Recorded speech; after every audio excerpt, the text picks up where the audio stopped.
Glória a Deus. Queremos cumprimentar a todos com a paz do Senhor que estão nos assistindo.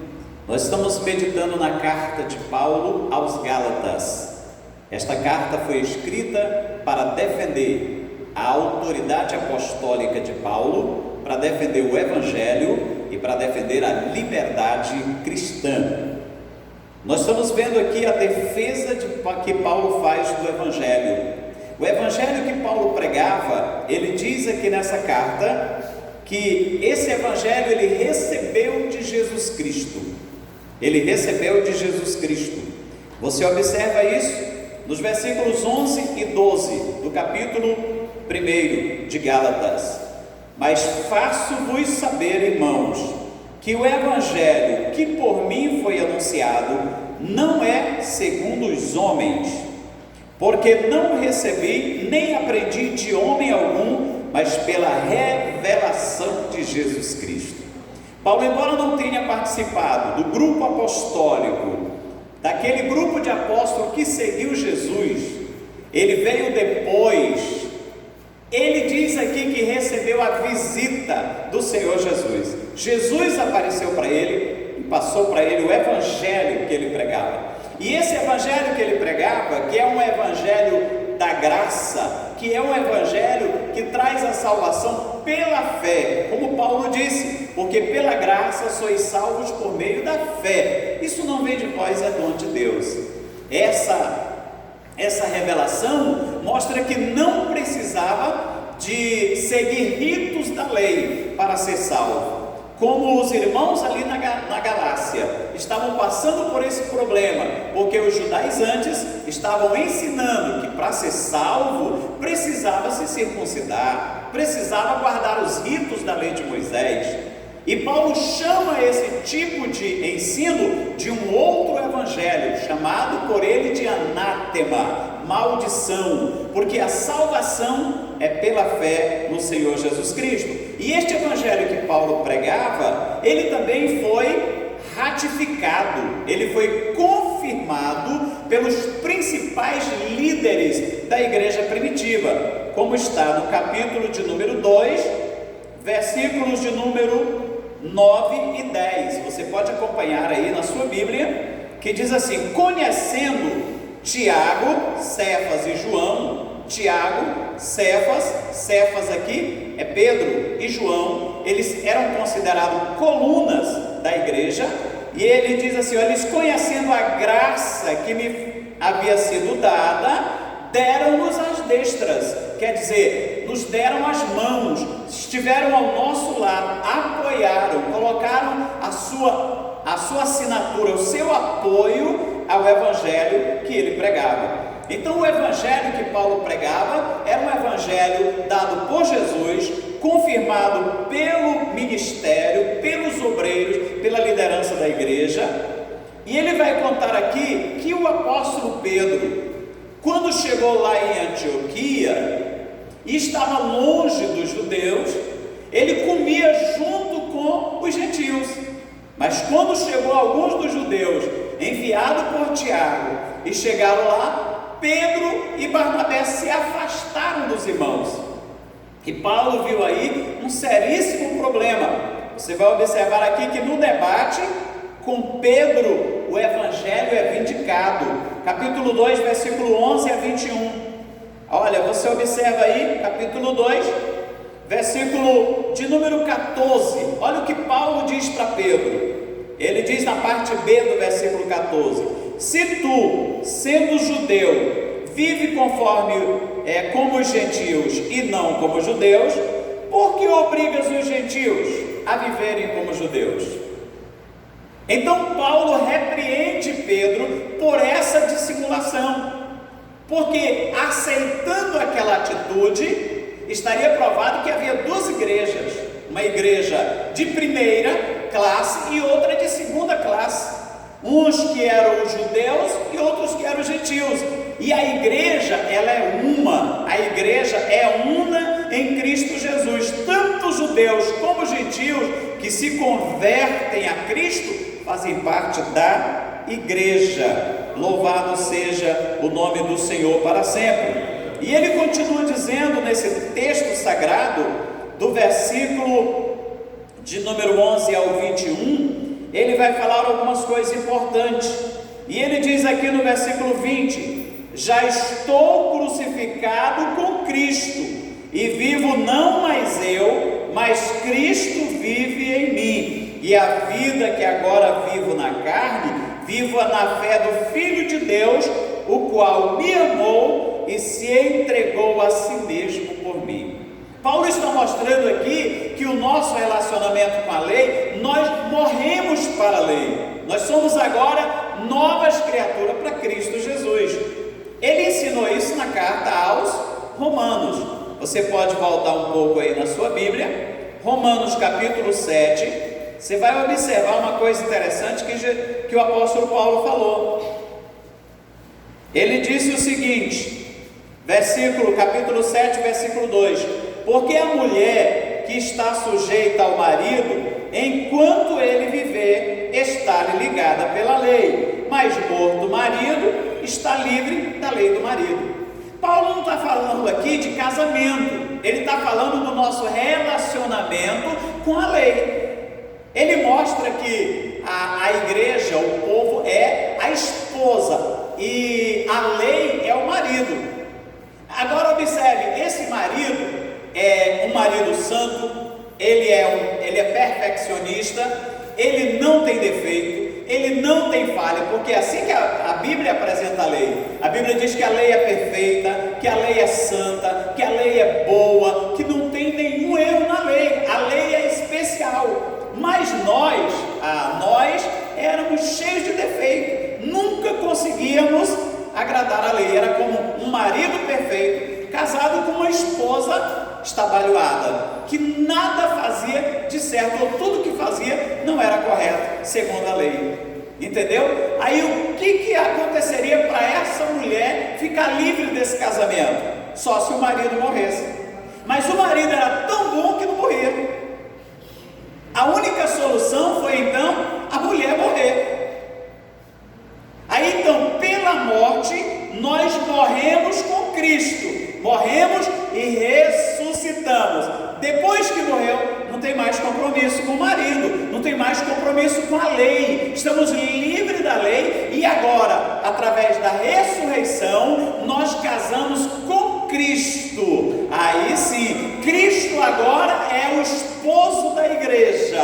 Agora a igreja agrada a Cristo não por si própria, mas por causa do Espírito Santo que foi dado à igreja. E o Espírito Santo ajuda a igreja a agradar a Deus. Louvado seja o nome do Senhor.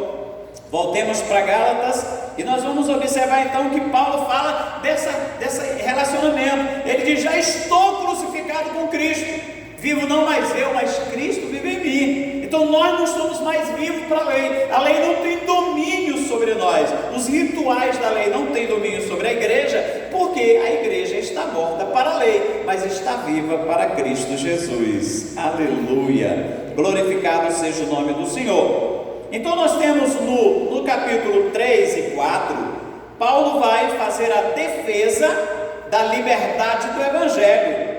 A defesa da liberdade do Evangelho. Capítulo 3 ele diz assim: ó insensatos Gálatas, quem vos fascinou para que não obedecesseis à verdade? A vós, perante os olhos de quem Jesus Cristo já foi representado como crucificado? Só queria saber isso de vós: recebestes o Espírito pelas obras da lei ou pela pregação da fé? Sois vós tão insensatos que, tendo começado pelo Espírito, acabais agora pela carne?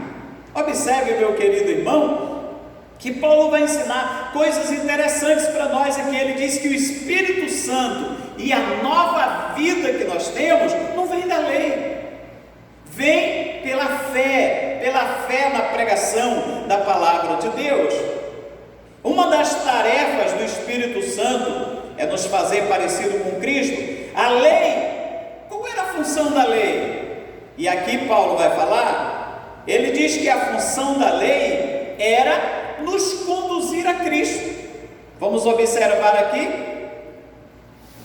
no capítulo 3, versículo 21. Capítulo 3, 21 diz assim, logo, a lei é contra as promessas de Deus? De nenhuma sorte, porque se dada fosse uma lei que pudesse vivificar, a justiça, na verdade, teria sido da lei. Mas a lei não pode justificar, a lei só pode apresentar Cristo. Agora, Cristo justifica. Pela fé, em Cristo, nós recebemos a justificação. Glória a Deus. Quem depende da lei para ser salvo, não recebe o Espírito, não recebe vida, porque depende da lei para ser salvo. Mas quem depende da fé, recebe a unção do Espírito Santo. Glória a Deus. A salvação é pela promessa messiânica. Vejamos o versículo 15. Irmãos, como homem falo, se o testamento de um homem for confirmado, ninguém o anula, nem lhe acrescenta alguma coisa. Verso 16: porque as promessas foram feitas a Abraão e a sua posteridade. Não é as posteridades, mas falando de uma só, a posteridade. E quem é a posteridade? A posteridade é Cristo. Cristo é a posteridade de Abraão. Então a salvação, ela vem pela promessa, que a promessa veio 400 anos antes da lei. Então a promessa não está na lei, ela está em Cristo Jesus, que é a posteridade de Abraão. A salvação vem pela promessa messiânica. E no versículo de número 24, olha o que diz o texto: de maneira que a lei nos serviu de aio. A lei nos serviu de aio. O que é o aio? O aio é o pedagogo. O aio era aquela pessoa que levava a criança até o professor para aprender. Então ele se responsabilizava de levar e trazer a criança. Então a lei, ela tem a responsabilidade de nos levar a Cristo. Agora, depois que Cristo veio, nós não precisamos mais de aio. É comparado a alguém que vai fazer uma viagem para um outro estado ou outro país, e ele pega um avião, ele toma um voo e vai até a cidade aonde quer ir. E quando chega lá, ele achou tão bom o avião, era tão gostoso estar dentro daquela aeronave, que ele disse: não, vou ficar aqui. Mas aí perdeu todo o sentido. Chegou, a pessoa tem que descer do avião, porque não pode ficar dentro do avião. A lei era o que nos conduzia a Cristo. Agora muitas pessoas querem ficar dentro do avião, mas aqueles que conhecem a verdade em Cristo vão receber o Espírito Santo e força para agradar aquele que pode nos salvar. Aleluia! Os que confiam em Cristo são filhos e não escravos.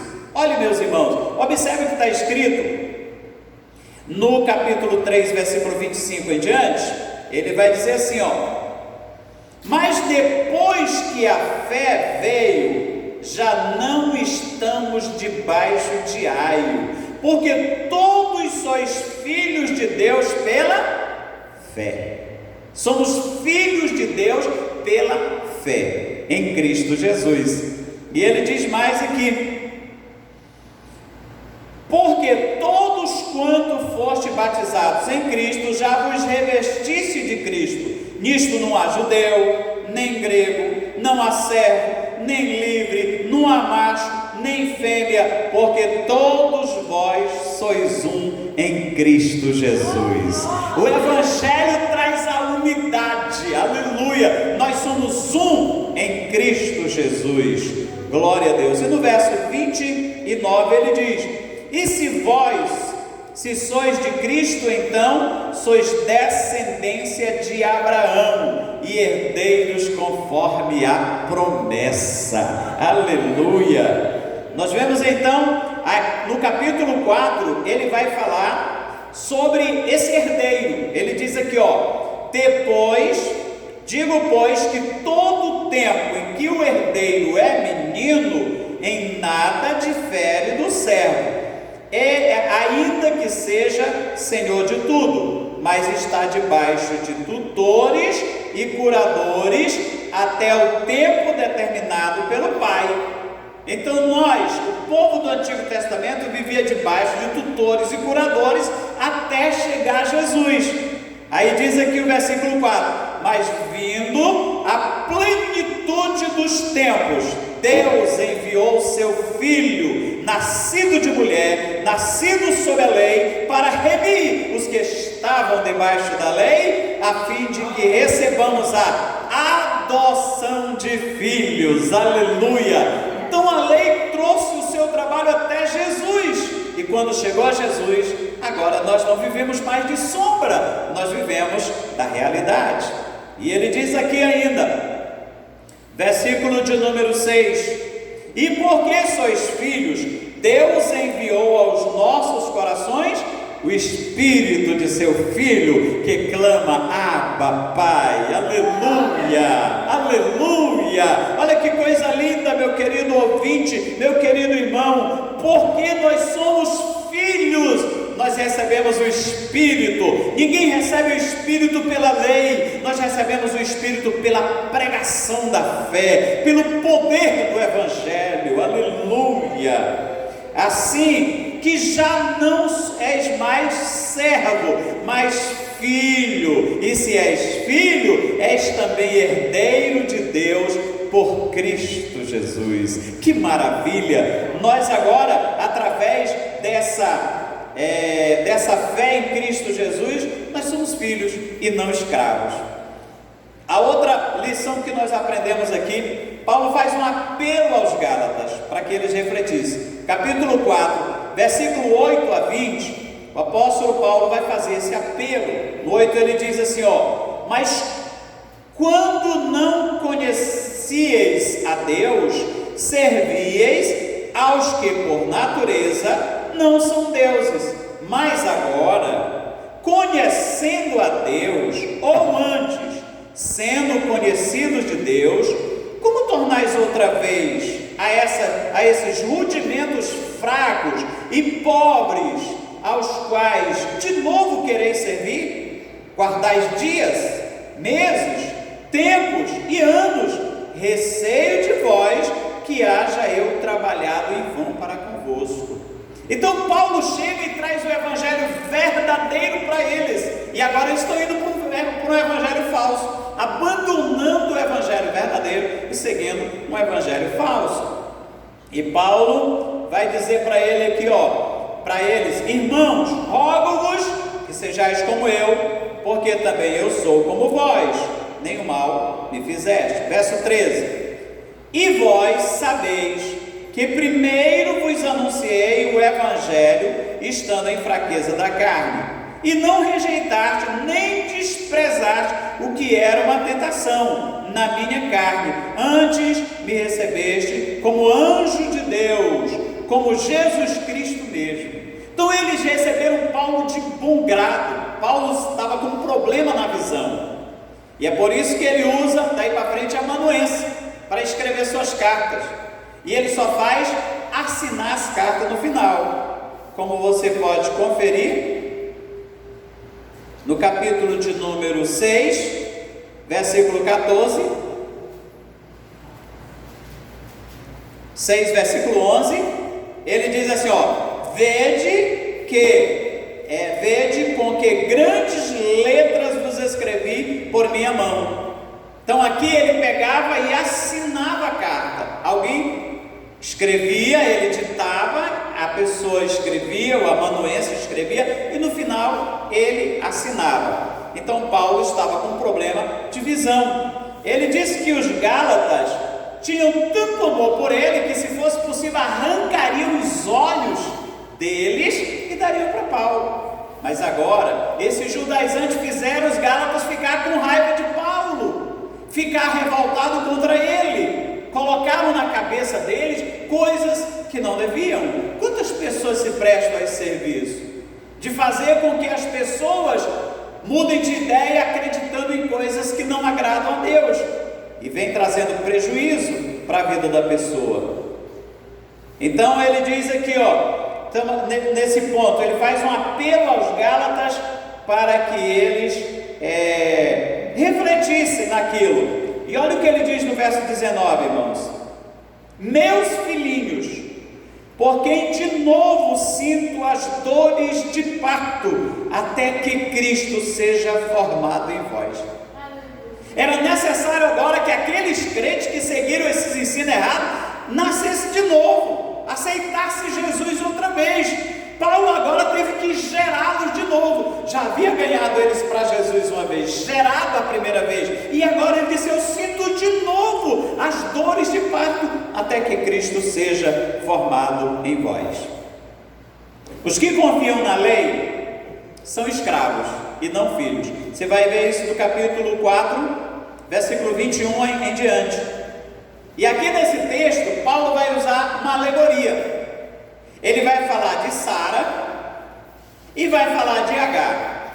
Sara era a esposa de Abraão. Agar foi aquela que serviu de concubina. Do relacionamento dela com Abraão nasceu Ismael, que não era da promessa, mas que era da carne. E ele vai fazer uma alegoria. Sara representa, ou seja, Agar representa a Jerusalém terrestre, que tem seus filhos, são escravos da lei, escravos do pecado. Mas Sara representa a Jerusalém celeste, que produz filhos livres. Então ele fala em alegoria dessas duas mulheres, e ele diz que nós não somos filhos de Agar, nós somos filhos de Sara. Quer ver? Observe. Os filhos de Agar são escravos, e os filhos de Sara são livres. Vamos ver do versículo 28 em diante. Olha o que diz aí o texto: mas nós, irmãos, somos filhos da promessa, como Isaac. Isaac era filho da promessa, e o filho de Agar não.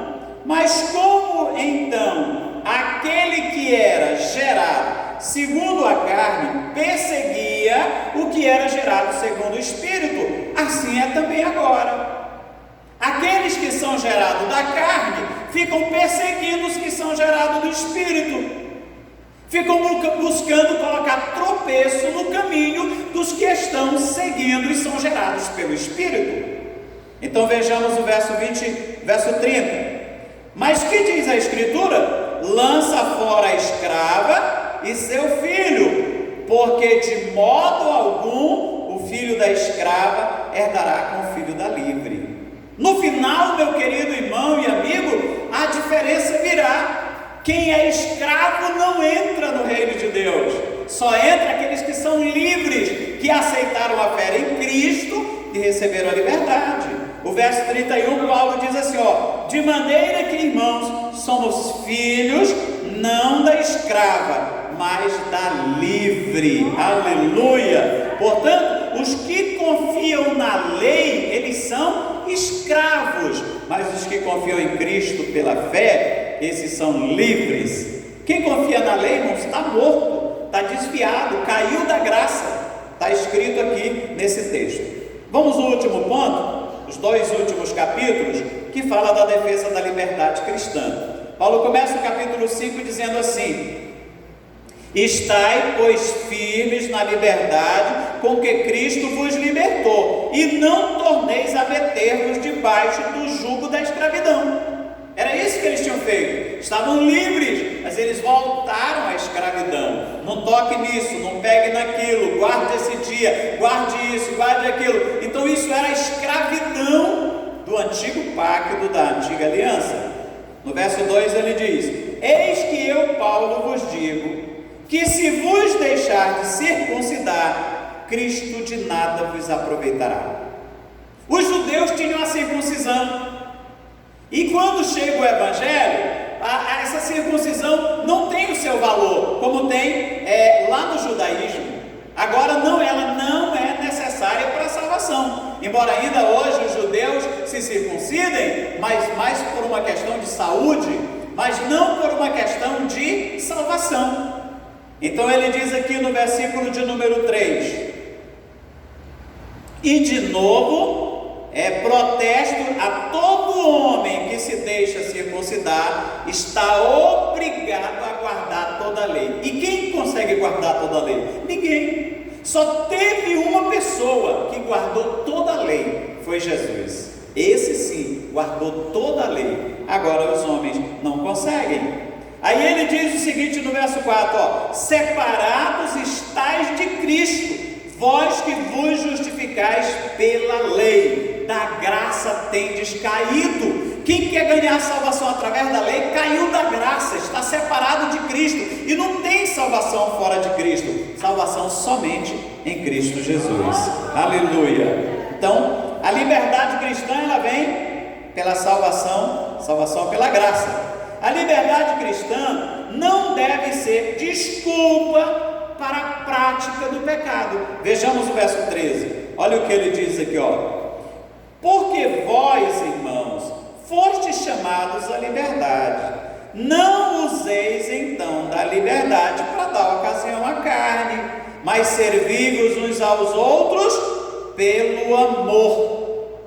Não, então eu não estou debaixo da lei, então eu posso fazer o que eu quero. Negativo, não é assim. A liberdade não é para você fazer o que você quer, a liberdade é para você fazer o que você deve fazer. Liberdade é você poder escolher a coisa errada e preferir não escolher, fazer a certa. Isso é liberdade para fazer o que Jesus quer que a gente faça.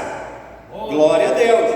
Então liberdade não é para fazer o que é mal, pecado, não, mas é para fazer o que nós devemos fazer. E ele diz assim, porque toda a lei se cumpre numa só palavra. Qual é? Nesta: amarás o teu próximo como a ti mesmo. Quem ama está cumprindo a lei. Jesus resume aqui todos os mandamentos em apenas 2: amarás o Senhor teu Deus de todo o teu coração e o teu próximo como a ti mesmo. Aí está o cumprimento da lei. Agora Paulo vai mostrar para nós que nós temos uma escolha para fazer. Nós temos uma escolha para fazer. Nós temos as obras da carne e nós temos o fruto do Espírito.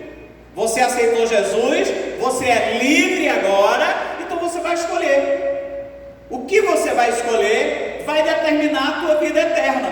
Se escolher as obras da carne, perecerá, mas se escolher o fruto do Espírito, terá vida eterna. Aleluia. Ele diz assim, andai em espírito e não cumprireis as concupiscências da carne, porque a carne cobiça contra o espírito contra a carne, estes opõem-se um ao outro, para que não façais o que quereis. Mas se sois guiados pelo Espírito, não estáis debaixo da lei. Aleluia. A lei não tem domínio sobre você. Pecado não pode dominar a sua vida, porque você está debaixo da graça de Deus. O Espírito Santo está na tua vida, o Espírito Santo está na minha vida, o Espírito está na vida da igreja. Aleluia. E é por causa do Espírito que nós somos vencedores. Aleluia.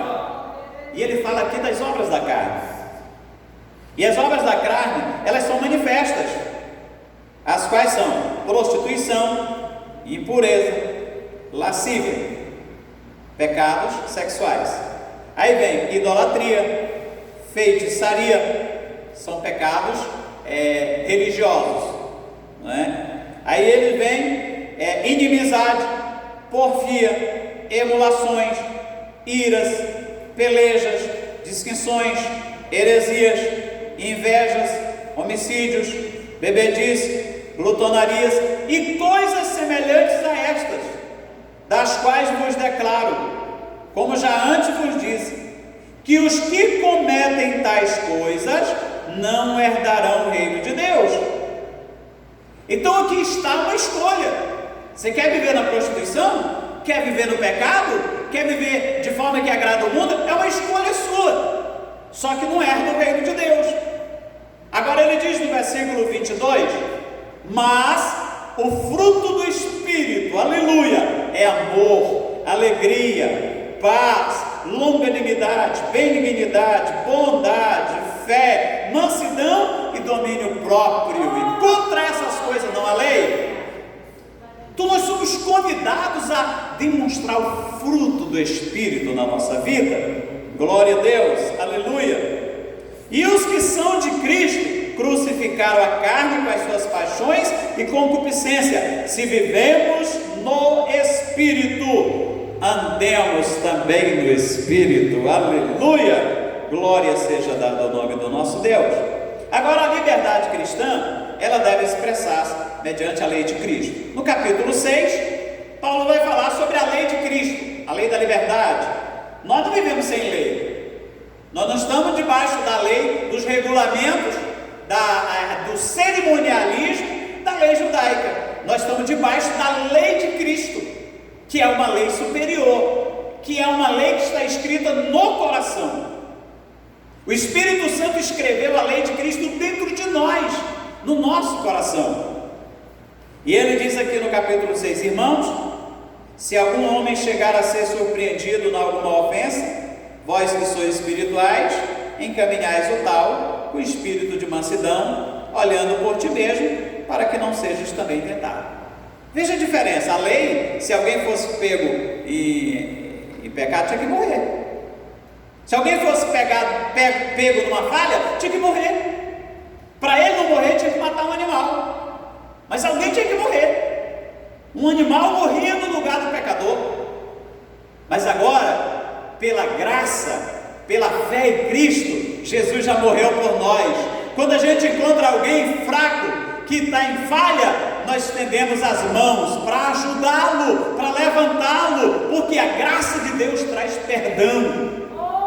Aleluia! E o capítulo 6 continua dizendo: levai as cargas dos outros. Aqui nós temos duas cargas diferentes. Tem carga que a gente pode ajudar, tem carga que a gente não pode ajudar. No versículo 5, ele fala: cada qual levará a sua própria carga. Então tem uma carga que a pessoa tem que levar, ninguém pode levar por ele, é ele que tem que levar. E tem outra carga que nós podemos ajudar, e nessa daqui ele diz: levai as cargas dos outros, não é?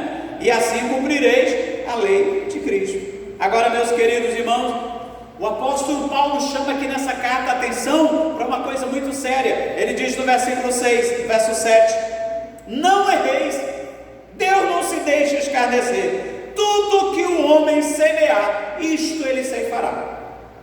Se o homem, meus queridos irmãos e amigos, está semeando no pecado, ele vai colher no pecado, ele vai colher maldição, ele vai colher coisa desagradável. Todos nós conhecemos a história daquele transatlântico, do Titanic,